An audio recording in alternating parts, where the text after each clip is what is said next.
जो फार्मेसी की सेल्स हैं उनकी पेमेंट्स के ऊपर अब थोड़ी सी बात कर लें हम कि हमने पहला तरीका तो यही है कि एक सेल हमने ऑर्डर जनरेट किया और उसकी आइटम्स हमने ऐड की।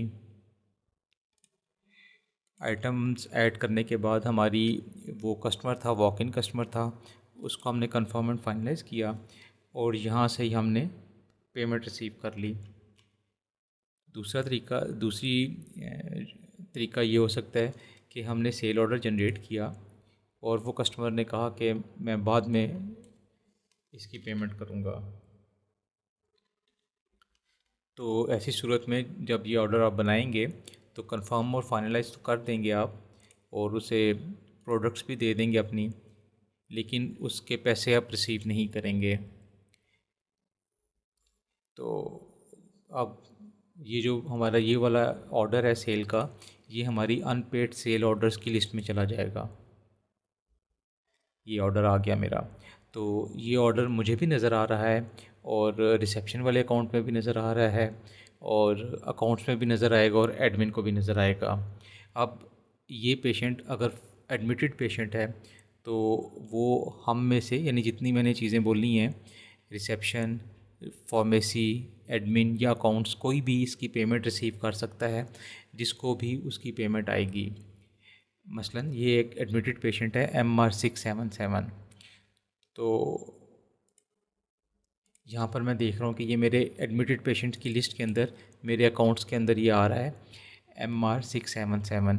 इसकी ये जो फार्मेसी का बिल है टोटल 726 के बने थे और 206 अभी पेंडिंग है और ये चीज़ मुझे बिल्कुल ऐसे ही यहाँ पर नज़र आ रही है। ये एक बिल इसका ये वाला पेंडिंग है 677 MR नंबर का।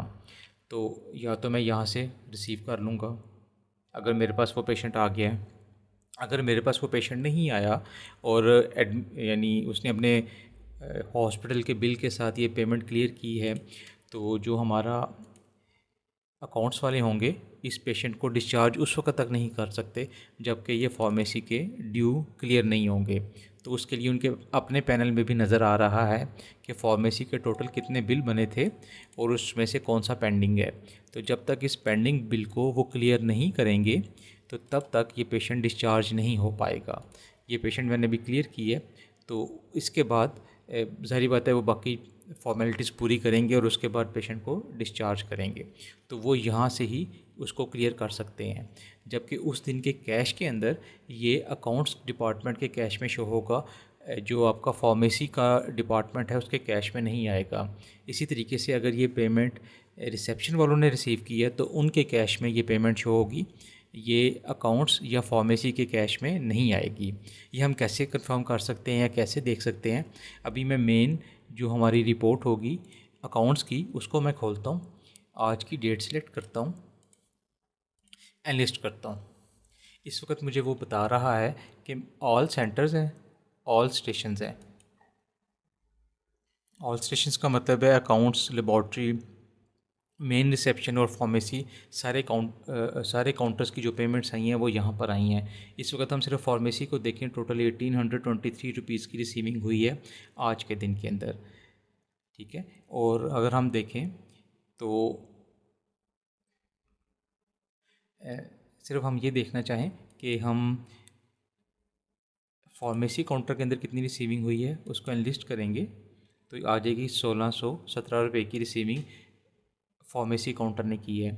और अकाउंट्स वालों ने कितनी रिसीविंग की है, तो यही 206 रुपये जो अभी मैंने लास्ट बिल के ऐड किए थे ये इनके हिस्से में आए हैं।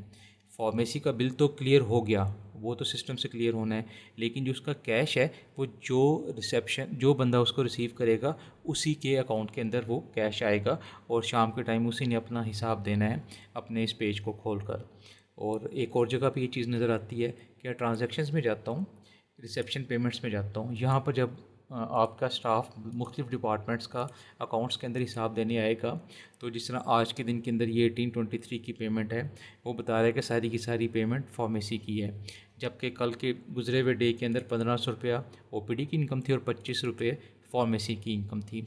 तो मैं इसे खोलता हूँ तो पिछले डे में तो बता रहा है कि मेन रिसेप्शन के अकाउंट के थ्रू 1500 रुपये आए थे और 25 रुपये आए थे फार्मेसी काउंटर के थ्रू।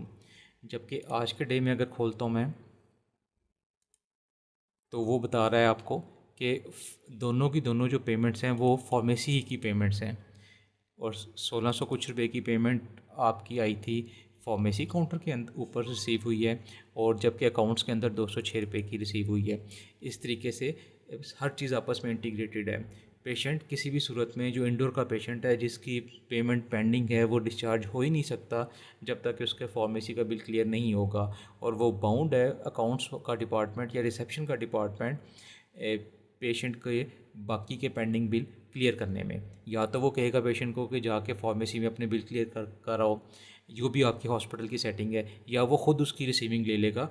वो कैश यकीनन अकाउंट्स में जाएगा और उसके बाद वो डिस्ट्रीब्यूट करेंगे जिसको भी करना है। बहरहाल ये इंटीग्रेशन का फ़ायदा ये होगा कि वो बिल किसी भी सूरत में मिस नहीं हो सकता, और जिसने रिसीविंग की है उसके हिस्से में ही वो कैश आएगा। सेल जिसने की है वो उसके हिस्से में सेल आएगी।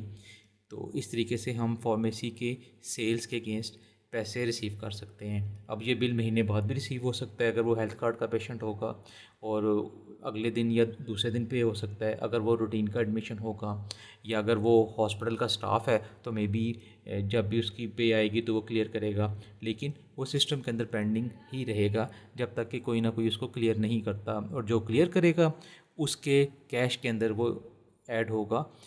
तो उसका इम्पेक्ट बाकी जगहों पे नहीं होगा।